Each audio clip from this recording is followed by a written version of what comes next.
Recorded tape, the moment you hit tape, it's a second generation, and you have a lot of problems associated with tape. For example, one of the problems, don't care what tape machine you record on, when you carry it to a next studio, you will never ever get back the same alignment. And I did a brief yesterday recording the band showing about how to align a twitch machine, and that's what this is.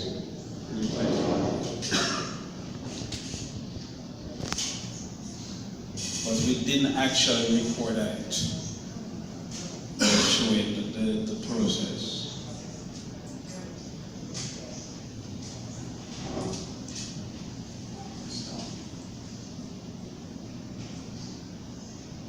And we're showing the process of recording and how to align the machine.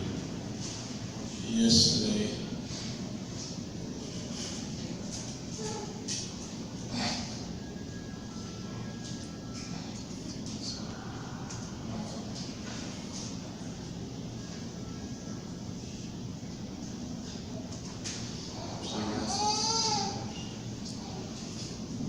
we're trying to find something with sound. Any of you here know how to align a machine or still record on tape? No, I didn't think so. Digital recording really gives you a better sound, and it really gives you a better bass. Because one of the other problems associated with tape machines, you can't produce very, very low frequencies without consequences like crosstalk, where you have a bass on track 1 and the bass below with track 2. So this is just a process of showing how to align the machine.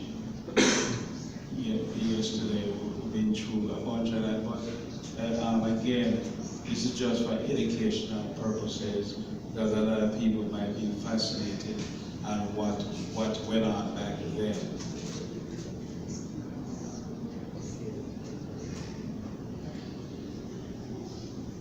We're trying to find some audio. Your audio with it? I'm not sure why I'm not getting the audio.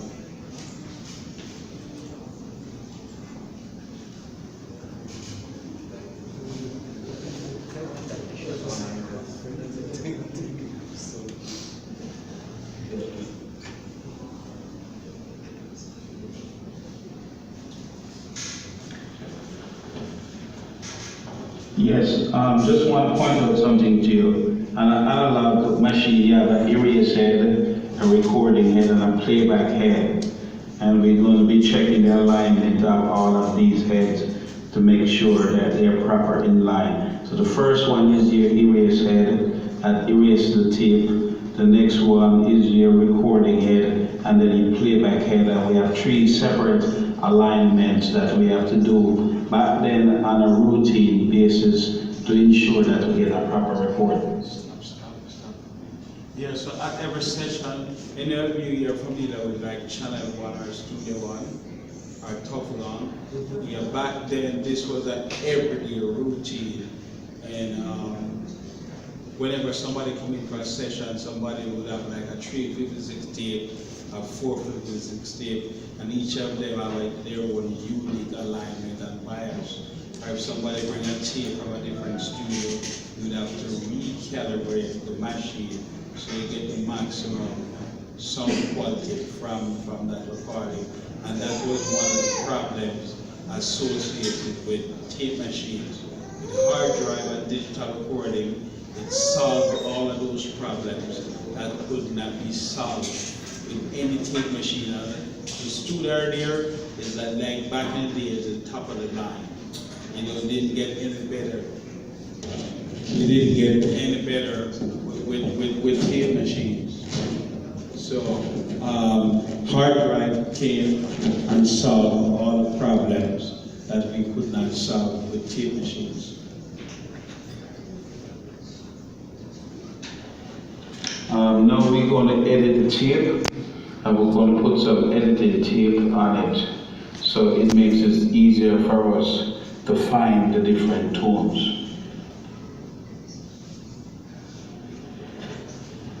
So that's alignment. Anybody here familiar with alignment tape? Well, yes, that was one of the things. Who is familiar with alignment tape? Okay, so you come from the old school. That's good. Yeah, you find a lot of engineers now. That knowledge has been lost because it was from the past. It's not required now, thank God. It can be a very hard, tedious process, and sometimes it takes for hours to get the machine aligned. Because not a problem associated with tapes. You start at the beginning of the tape, and as soon as the take-up reel gets heavy, like you have two reels, you have a supplier reel, which is the first one on the left, and the take-up reel is that small reel. And as that reel gets bigger and heavier, then the tape develops what you call a wow and flutter. Anybody familiar with that term, wow and flutter? And that's when, what that means is the tape is never at a constant speed. So we have special test instruments back in the day that we have to use to calibrate the machine to get the least what they call wow and flutter. Yeah. So this is just taking you through what went on back then with some of those records that you may have in your record collection. And this is at every session we do this. At the beginning of every session. Finish with that? Yeah. Anything else with the tape machine? Ready? Action. We're going to be taking off this tape tails off to prevent lead-throughs and so forth.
We're going to change the alignment tape to 15 inches per second. Where's the box for this? Yeah, one other problem with the tape machine, you have two speeds. You have a 15 inches per second, 15 inches per second. You have a 30 inches per second.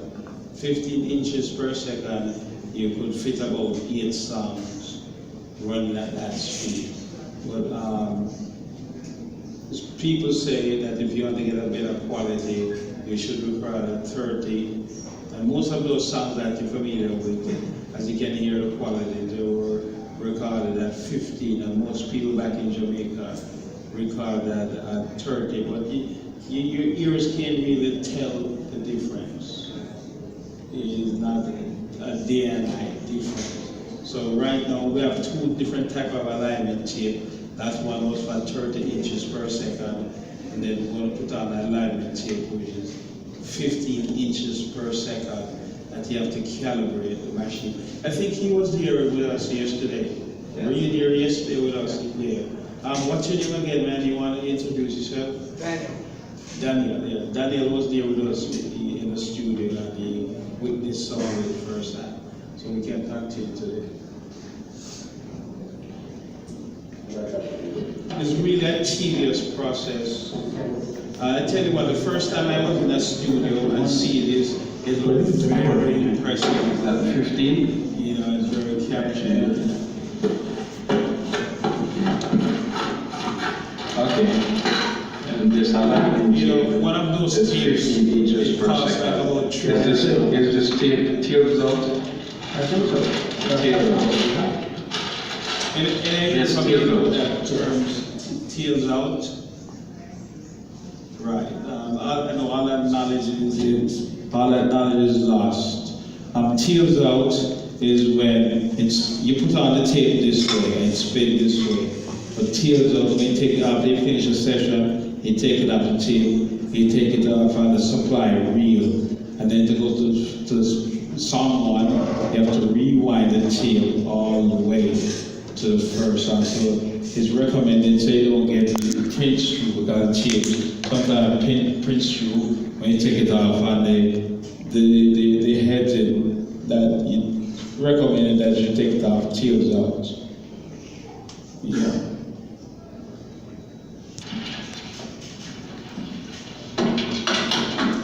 And this is just part of the process. Yeah, this is what went on back in the analog days. Let's do this. Let's clean up the head. You have cleaners. You have also clean the heads. Make sure that the caps are clean. And all this is disadvantage. One more problem that you have with tape machines, you have to always make sure the head's clean, because if the head's not clean, you will get in a high frequency, and therefore like your hi-hats, cymbals, percussion, sometimes even the vocal will sound muddy. So you have to go through the process and make sure that the tape head's always clean. These have Além. It's dapat pegar. They look pretty good. They look pretty good. Yes, you want to take it out and just Yeah. drive or do this And later? take this out, yeah. Do you want to take it out? It looks decent, you know, without the thing. It's clean.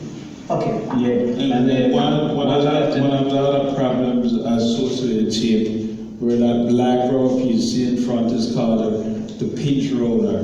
And sometimes it gets dirty, sometimes it gets worn out, and then you find when you reach the bottom of the tape, your tape starts to develop woe and flutter.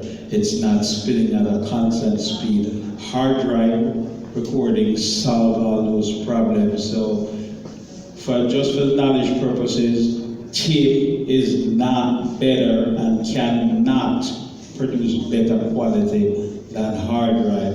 The first thing is one of those tapes is very expensive, $300, and you can only fit about what, 8 songs, spin at 15 inches per second. Back then was to make sure that the head's clean. Take it back. You know, you have to clean it, you rub it in alcohol. Take it back off.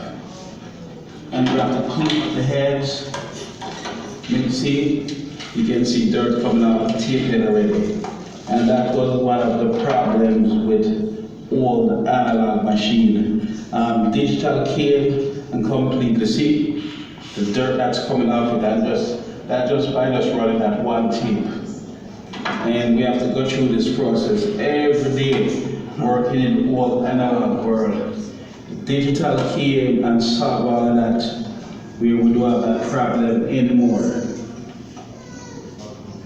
And then the other problem with it, from studio to studio, the recording quality varies.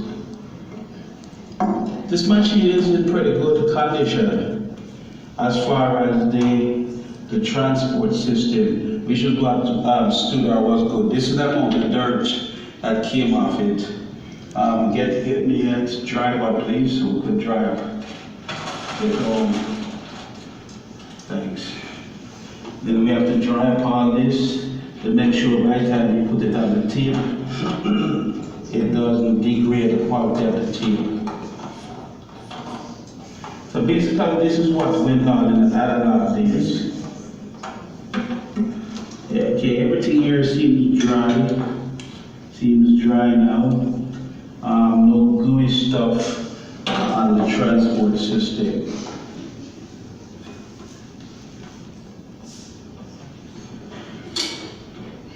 And we'll put on this tape. This is tape out, okay?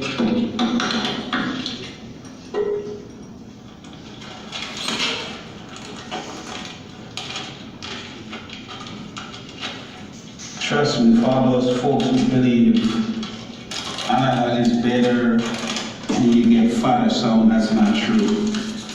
It's definitely not true because by the time you hit tape, it becomes a second generation. The only thing that remains one generation all the way through the digital.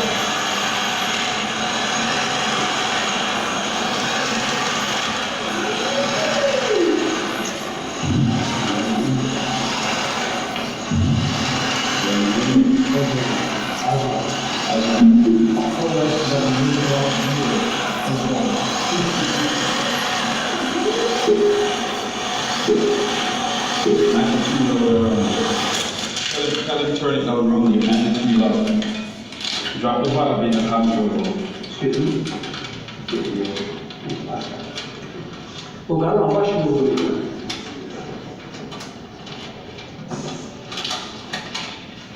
And he had us to do all this mess, preparing this session. First time I got channel one tough down. This is like a daily process. And then these tapes only get at 15 inch. I only get what about 4 songs, 4 or 5 songs at 15 inch and get less as we go to 30. So yes, this is ready. Go to 15. And switch it to 15. You just press here. Yeah, we're going to switch it to 15. Reset counter. Yeah, here. Okay. Reset. All right, so now we're going to check the levels on the tape. And this is going to show us what position it's in. We're ready. Hit play. Hit play. Let's make sure it's not too loud. No, it's not. MRL calibration tape at 250 nanometers through printing conversation. Anybody ever heard that guy talk before? Yeah, back then that guy was in every studio. Yeah, I don't even know his name, he's that famous. But every recording that everybody on that tape machine had was to have listened to that guy. Can I play again? $1 killer. Okay, 1 killer. And the outer track. that's what they call that's what they call a magnetic recording tape, where it comes with these test tools, and is what helps us to determine the position and the calibration and how to calibrate the tape. And this is like a daily routine. With the MCIs, like the GH24, you have to do each track individually. With the Studar, you can align it digitally, where you can align all tracks with just one press of a button. The test tool might be a little bit annoying to play. We're Expecting by the time you go to 5 to 10 at high frequency. $10. You see what happens when it drops down at 10 kilohertz. This could be the EQ or playback alignment, or it could be the azimuth. It's very common on the older track. So let's go back and do a 1K. One of the things that we do, what level tape is this? I think it's 250, isn't it? 30, yes. 2 inches, 15, 250 nanometers. The level? Yes. The Okay, so let's drop back the playback on this all to -5. So we'll put the +5 on the tape. Most people might get carried away with 0, right? And 0 dB in electronic terms is 0.775 volts or 750 millivolts. So not because you see something hit red +3, it doesn't technically mean distortion. Because on the test instruments, we can go up to +20 dB and you don't get any clip, any kind of distortion. So when you see red, it doesn't necessarily mean distortion. It doesn't mean that. It's just like a gas tank. When a gas tank empty, you can drive at least 50 miles. So what we do, we calibrate machines that when people see red, it backs them off real early. But if you know what you're doing and you know what to listen for, you can still push some of it into red. And it depends on the instrument you're recording. For example, like a shaker, tambourines, hi-hats, you don't want to record it at 0 dB. You don't want to do that. You want to record it at -10. Because like with your cell phone, the reason why you can't transmit so far with your cell phone is because of the operating frequency that is up into the gigahertz range, like 10 gigahertz. So you need very, very little power to transmit that greater distance.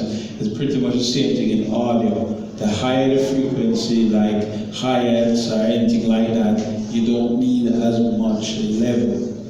Like if you're recording hi-hats, anything like that, I know they've been taught that you try to record at 0. Don't record hi-hat, anything percussive, cowbells, anything like that at 0. You will saturate the tape. Yeah. Yeah. And to introduce yourself. Yes, my name is Oswald. I'm a studio owner, Mosh Studios, and I founded the studio in 1979. 1979, that's about when I started. And I can tell you that this guy been through all the process and know what the hell he's talking about. Yes, but I started recording in 1971 in our city here. Our city studios using the Neve console, The Neve console. the Apex MM 1000, MM 1000, 11,000. I forget that my president, I'm just learning, getting used to president. Alex, could you tell us the name of the studio again? Marsh Studio. That was a studio owner, very nice guy, very welcoming, and he was there, and we got through everything together at Marsh Studio. And any familiar with Marsh Studio? Okay, yeah, well, that's where it was at. Okay, cool. 1,200, you know those old machines? Yeah, that's really old machines. And for those who believe in that analog is better, I'm here to tell you it's bullcrap. Yeah, that's garbage. That's garbage. Analog is not better than digital. Digital, here's why. When we design equipment, it's like a pilot flying in bad weather. It's not what you see. We're not concerned about what we hear, because we could have a deaf electronic genius, is what the test instruments are showing us. So we have a signal that we inject through, like you call, a test tone, and we analyze what's going in, and then the objective is, whatever you put it in, you must get it back out. We could never, ever meet that objective with digital. You put in something, say 1 kilohertz at, say 0 dB, at 0.01 distortion, when it comes back, it's something different. Never could solve that problem, but don't care. As I say, back in time, those were like the granddaddies of tape machine, the best that you could buy. There's nothing else that came better than a Stular.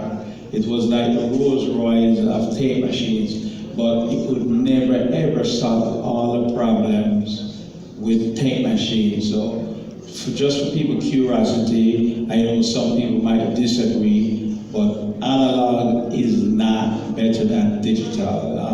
Don't let anybody tell. The only people who want to tell you that is people who manufacture tape machines, and somebody who wants to sell you a tape for $300. You can buy a hard drive for what? $100, and you have gigabytes, and you could put over what? Over 100 albums. Yeah, and guess what? The digital age, it makes a lot of people now can afford studios. Whereas first time, the other musician could not afford a studio, because back in those times it's very expensive. It took us like about 2-3 hours to just get a true pass of the alignment. And when somebody back in those times booked studio time, the alignment process is where the clock starts. So they might bring a tape, and to get back perfect playback of that alignment, and they are also paying for that. So of course, those people have an interest why they tell you analog is better, but that's not true. That's absolutely not true. Continue to see.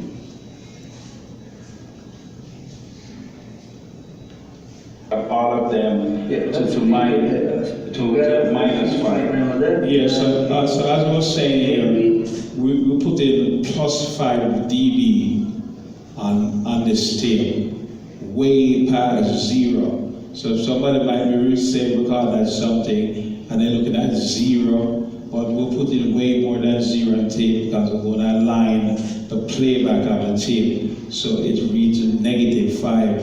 So it causes us to put 5 more decibels on the tape. But it has a cost. One of the costs is crosstalk. And what that means, you record something on track 1, and then on track 2, you can hear a slight bleed. That's one of the problems we could never ever solve with analog tapes.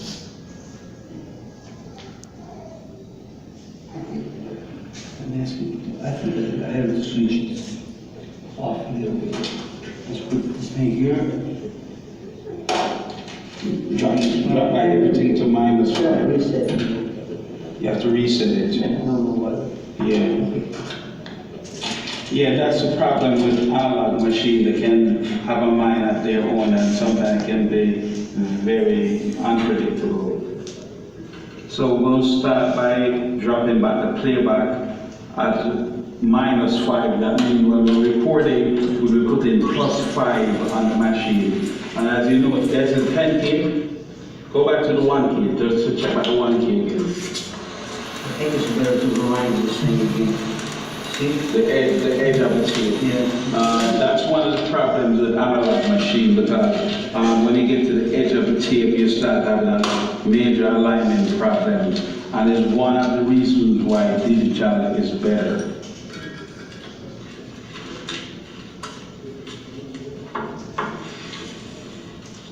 Yeah, with a digital recording, you don't have to worry about when you record something on your hard drive, you carry it somewhere else and it reproduces different. With analog backing recording, you record something on tough gum, you carry to channel 1, you hear something completely different. And it depends on how good the alignment is at the time when you record. And doesn't care how good the alignment is. You record something at channel 1, I carry the tough gum, it's not going to get back 100% what you recorded. And that was a constant problem with tape machines. And there's one more reason why digital solved all of that problem, because whenever you record something on your hard drive, you carry it anywhere in the world, it reproduces exactly the same way. And Like we should put that.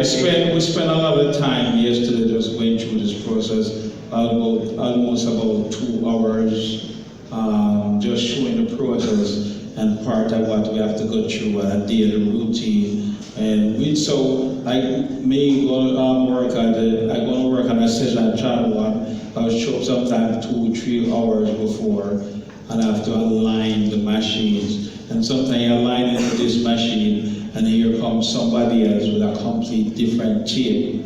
In some cases, you have to switch from 16 track to 24 track, and then that in itself is a different alignment. Tape. A leader tape on it, blank, everything. Let's take it back off. So, Carl, then try to take it together. Yeah, so we go out to So one of the problems that we discovered in this machine, when we put on the alignment tape, the first tone, test tone that's on it, is a 1K, and most machines will reproduce that 1K properly. But as soon as we go to 10 kilohertz, and that's where all your percussion like a hi-hat is, we find out that the machine could not pass that frequency. And usually what caused that is that either the playback EQ is out or the azimuth. Anybody here familiar with azimuth? Yeah, that is off. If it's off, then it will go out of phase and it will cancel the high frequency. So what azimuth is, with one of these alignment tape, they align, there is no gap between the heads. And what that means, say from track 1 to track 2, there is a space. So with these tapes, every inch of the tape it has the tone and there is no gap. So when you align a machine, your tape have to line up 100% horizontal to that. And if it's just like 1 millimeter or less than a millimeter, it can cause it to lose a lot of high frequency.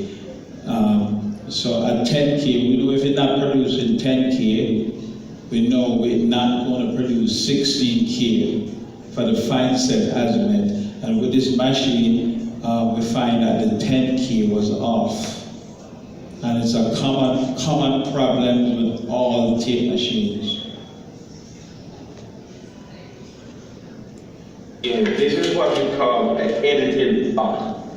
Back in time, where you'd have to edit tape. Raise up, lady.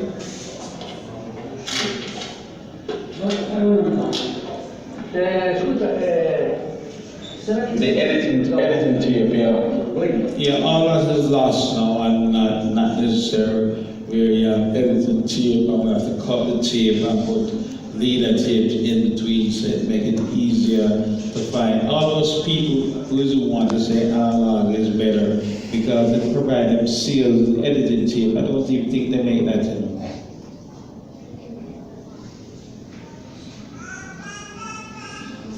Okay. Yeah, so that's part of the process. About anything else on that? Huh? Yeah, so that's part of the process. We didn't actually record on it. We're just showing the process of what we have to go through back then. We make sure we record digital. Yeah, so that's that. What's next series we did? Yeah, microphone. Let's get to that. We cover the section on microphone And check the frequency response online. So that's it, Moss Studio. That's it, Moss Studio, and the reason why we went through this is when you want to record like an instrument. One of the things that is very important is the frequency response of the microphone, because some microphone is not exactly flat. And like in audio engineering, in order for your amplifier to be rated and pass the test, it have to pass from 20 to 20,000 cycles. And some microphones deliberately get rid of some frequencies, while some microphones purposely allow you to pass certain frequencies. People might say, well, 20K is not necessary, and 20 hertz is not necessary. It's absolutely necessary, because when you build an amplifier, if your amplifier can't pass those frequencies, then the amplifier would fail, because they have to be able to pass from 20 to 20. So the reason why, if you can't pass 20,000 cycles, it means you're going to have a problem also passing 16,000 cycles. So it's like overhead room. So, yeah. So We should pick this one again. this is a microphone that we typically use on hi-hats, cymbals, any kind of a percussive sound. It has a quite wide frequency response, but I'm going to show you what we found online based on the manufacturer's specification. This is the Shure SM81. Shure SM81, okay. Let's Google Shure SM81 and look at the frequency response of this mic and the different characteristics and why we would be using this for cymbals and hi-hats instead of just a plain old mic. You know, one of the things when you choose a microphone for the different instruments is the frequency response. Like a D12 can provide a lower frequency response than just the Shure SM57.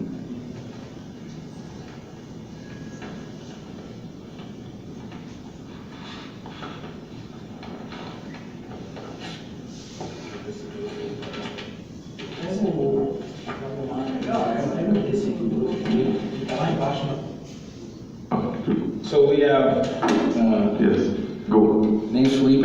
I work here at Marsh Studios as an assistant, and so I'll be here helping the scientist with anything he needs. Please meet you guys. we're going to be looking at Googling these mics, and we're going to be looking at the characteristic of the mics and explain why we use the different mics for different instruments. So let's bring up Google. Sure is maybe.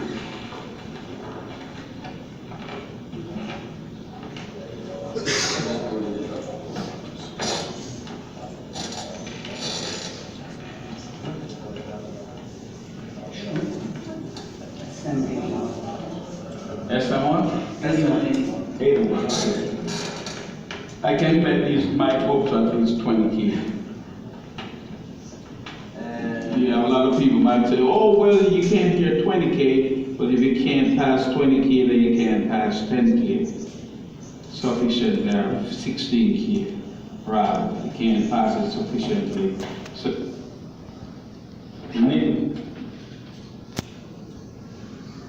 So we have SM Shure SM81. is what we're going to be using as symbol over here because of the frequency response. We're going to be using the D112 Yeah. on the kick drum because of the low frequency response that it can provide. And what is where we have this is Sennheiser. 421. This is Sennheiser 421. So we're going to be looking up all these mics and look on the No, 441. I'm sorry. 441. 441. 441, and we're going to be looking at different frequency response and the characteristics. That is critical if you're going to record it. You have to know the frequency response of the microphones. 57, 57. and we have a 57 here. Introduce yourself to the camera. My name is Nathan. Again, he's one of My name the is Nathan. Thanks. and he's one of the assistants that work with us here. So we're going to be looking at the characteristics of all these mics and why we use them on different instruments.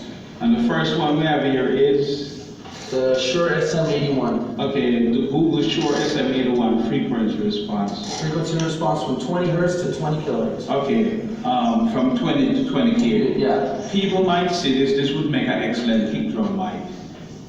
The reason why is because it can go all the way down to 20, but we won't be using it on overheads because the hi-hats and all of that, you need to be able to pass from say 10K upwards to get good hi-hat response.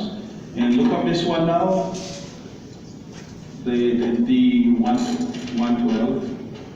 D112 specs. Who makes this one again? That's AKG. It's the AKG version of it, yeah. We probably should show some of that.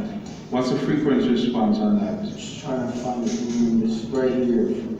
Frequency response 20 to 17K. 20 to 17K. So this one you see, it doesn't quite goes up all the way to 20K. 17K is not bad, but let's see the graph. Let's see the graph. And let's see, because this is a misleading part, the frequency response graph. This one down here. This one? Yeah. Let's see where 17 fall off. It's not bad. Can you bring up the graph any bigger? I'm not sure. It's not total. So yeah, it starts dropping at But what it is, where's the flat line? right here. Does 17 fall off? 17 falls off. It starts falling off right around here. At 15, it starts kind of falling At off. 15 it starts falling off at the end point. Yeah. Okay, so it starts to fall off at 17. The 70. Yeah. But the rest of it, and what's that peak? we're So looking at? that mic, even though it's typically known as a kick drum mic, you could still get reasonably good hi-hats from it. Those two peaks, what's that? That's like in 100 or something like Yeah, that? 100 and 200 plus 10. And what's the next peak we're seeing right The here? next peak at about 3K. About 3K, okay. Will peak to about 5 plus 5. Yeah, so the highest peak on the low frequency is what, about 200 hertz? Yeah. No, 100.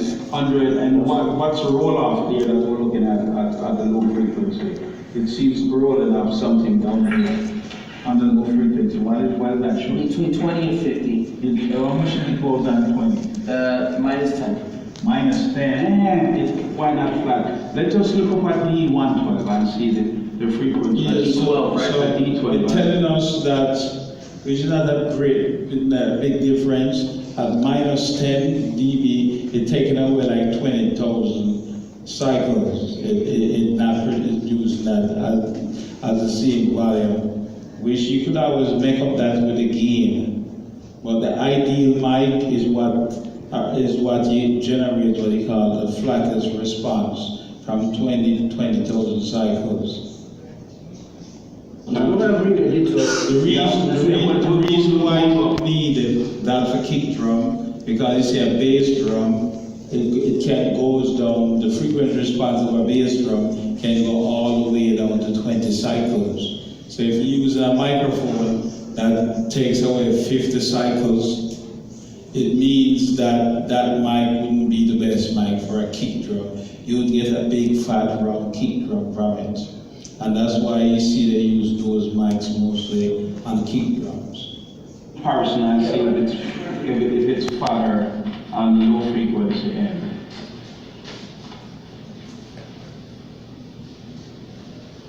Some people might think, oh well then we don't need 20, but that again is not true. We need to make sure that the mic frequency response can go. Okay, that's an old, yeah, this is a very old mic. This seems to be the original. Yeah, that's a replacement for the application. for that. So okay, let's look at the frequency response and do a comparison on this. The D12. The D12. AKG. D12. The frequency response.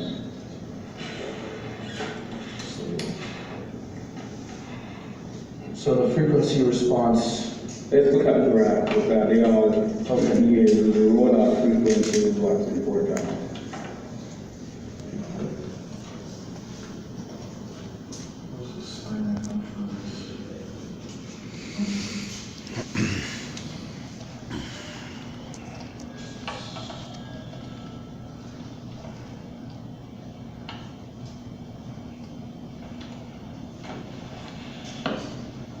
And what's the frequency response on that?